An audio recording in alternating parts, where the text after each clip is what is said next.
which videos were pulled down, because these became the dogs that were not barking. You know what I mean? Why did they target these videos in particular for such ridiculous reasons? And of course, the big one was the Kanye one, but also you should know they removed my interview almost at 1 million views after a couple of days with journalist Xavier Poussard, the journalist that broke the story that Brigitte Macron was born a man and lived as a man named Jean-Michel Trogneau. And he spoke a lot about a pedophile ring. Why would YouTube remove that for dangerous conspiracy theory, a harmful conspiracy theory? Who's the judge of what's a conspiracy theory and what's a fact? Who has to acknowledge the fact for it not to be a conspiracy? And like I said, the episode with Ye, where he is completely calm. What's really interesting is all of the interviews that Ye did when he was all hyped up and angry and screaming and ranting, like the one with Piers Morgan, all of them are still up. But this one, when I sat down with him and he was completely calm and speaking about Hollywood, he spoke about the tabloids, he spoke about the people who quite literally tried to convince him that he was crazy, gave him a fake diagnosis, and then fed that diagnosis to TMZ. He spoke about handlers in particular that were there to try to convince him that he was crazy. Why would that be taken down? Let's actually start there, because that got me thinking. I was rewatching that interview to see what it was that would have triggered people to get it pulled down. And I suddenly remembered that Dave Chappelle is not the first person to have said that exact same thing. I mean, Kanye West was not the same person to have said that exact same thing. In fact, Dave Chappelle said it before Ye did, that exact same narrative. Dave Chappelle notoriously took a break. We were told that Dave Chappelle was crazy. I think we were even told that he was bipolar. He had definitely had something going on when he went away. And then he came back and he sat down with Oprah and he spoke about handlers. He spoke about people offering him $50 million, which he decided to turn down when he recognized that these handlers were controlling him. He claimed that he was being used by them and manipulated by them, and that they had lied intentionally and told the press various things about him that were not true. One such example he gives is that they told the press that he had pneumonia, and then they tried to convince him to go along with that narrative to confirm the lie. And he said, no, I'm not going to confirm that lie. They also told the public that he was suffering from writer's block when he was just trying to take a break because he had realized that he was maybe doing a deal with the devil. And you want to know what's most compelling about that interview they did with Oprah back in 2006? He also says that they tried to convince him that he was crazy. Take a listen. The whole time, they're trying to convince me I'm insane. They were trying to get me to take psychotic medication. Yeah. Like I'm sitting around, I was stressed out, but the people that were telling me I was insane, I believe that they knew what was going on. Very interesting. So Ye says that there were handlers that were trying to drug him and to tell him that he was insane. In fact, they did end up drugging Ye in a hospital. And now Chappelle is saying that the exact same thing almost happened to him. And the media has told us that both of these men are crazy. And guess what? The year before that clip aired, Tom Cruise was also maimed and caricatured in the press. We were told that he was crazy, that he was a little loony, after he sat down with Matt Lauer and said this. Here we are today, where I talk out against drugs and psychiatric abuses of electric shocking people, okay, against their will, of drugging children with them not knowing the effects of these drugs. Do you know what Adderall is? Do you know Ritalin? Do you know now that Ritalin is a street drug? Do you understand that?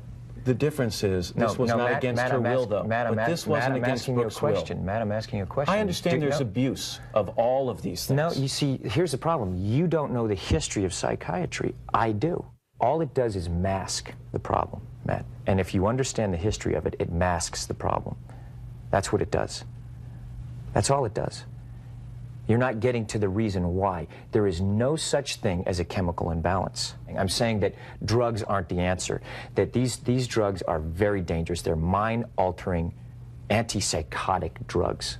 And there are ways of doing it without that so that we don't end up in a brave new world.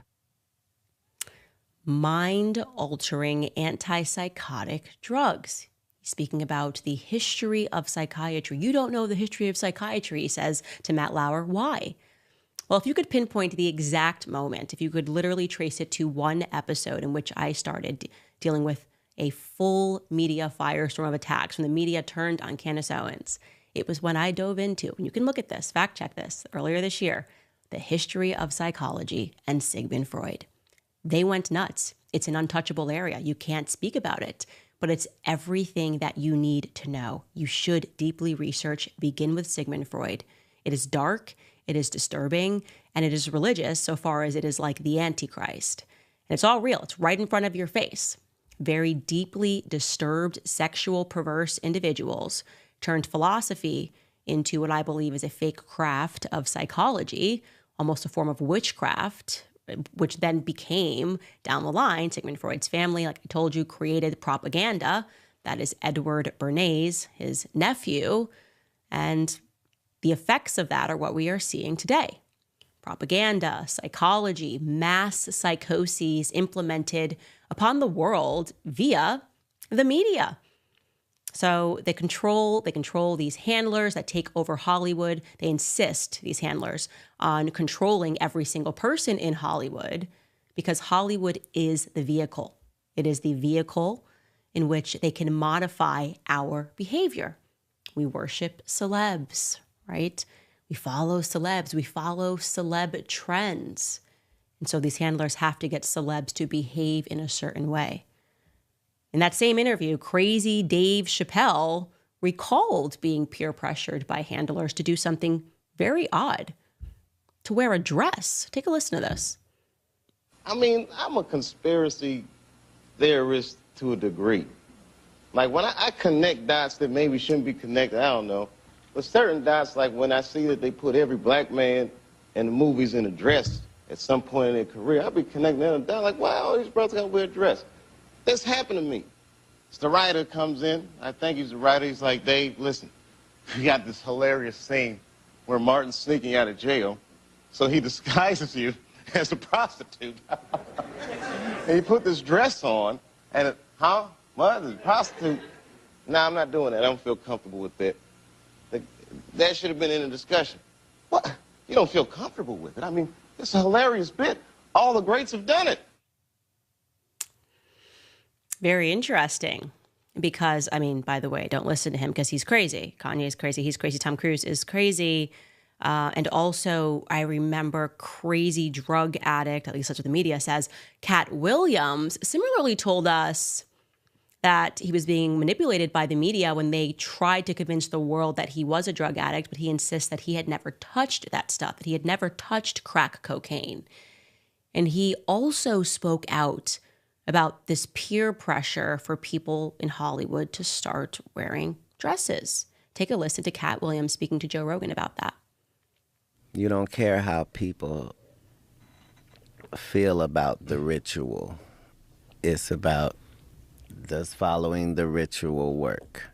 Yeah. And so you can fool yourself into thinking there isn't one, but the evidence will be clear. So like when I be like, oh, these guys are wearing dresses.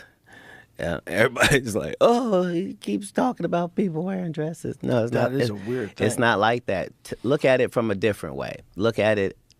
Show me one person that ever wore a dress in Hollywood unsuccessfully. That's how you understand what a ritual is. So 20 years ago, I knew that transgenders was going to be a thing. It wasn't because I was a prophet. It's just I had gotten so much information that I understood that things are secular. So I understood that the earliest I had seen that word transgender was Baphomet, the transgender. Funny he brings up Baphomet because there is, in fact, a religion that undergirds all of this. And like I said, my entry point for recognizing that was looking up Sigmund Freud. And until the media accepts and the school system rejects Sigmund Freud, the media accepting the reality about who he was, who his friends were, and what religious cult they were in, then you should have a lot of questions about where you're sending your kid to school and what exactly and who exactly they are following in Hollywood. Don't be naive. So the question is, who do you choose to believe? Well, I don't know. A lot of these celebrities who are getting maimed and caricatured have been correct about a lot of things. Some of them so way ahead of the curve. I mean, remember Jenny McCarthy? Yeah, I don't know if you know this, but back in 2009, the entire mainstream media apparatus came down on her. When she told the story about her son, Evan, who she took to get vaccines, and then he suffered a febrile seizure, which, by the way, is a warning as something that can happen on each and every one of the vaccine inserts. She then publicly claimed that the vaccines gave her son autism. Big no-no. Jenny McCarthy would not shut up about this.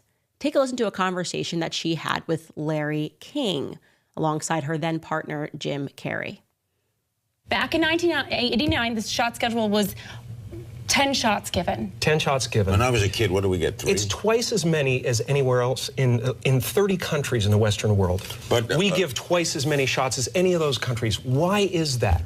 If it's vaccination and you're not against vaccination, well, what are you against? Don't vaccinate for this, but vaccinate for that? Yes. I think we have to choose which ones are absolutely necessary. You should educate yourself. We want to empower parents to educate themselves. Do we need to have the chickenpox? Do we need the hepatitis B shot on the second day of life? I don't think we can afford to assume that the people who are charged with our public health any longer have our best interests at heart all the time. So what do you think, guys? What do you think? Do you think all of these celebrities truly are, and I want you to go back and find these articles, are crazy? Conspiracy theorists have lost their minds, need to be medicated with antipsychotics, are dangerous. Gosh, Tom Cruise, dangerous. Jenny McCarthy, dangerous. What they are saying. Candace Owens, dangerous for YouTube. I'm profiting off of conspiracy theories and hatred. Were they doing the exact same thing? Or are we waking up to something? Here's the good news. I think we have reached critical mass. I think when you get to the point that they are now trying to manipulate the markets, trying to silence voices, and they are failing at that, when they ban you off of YouTube and you are at the top of the Spotify charts because people know that they are being duped by the mainstream media, I think that's a good sign.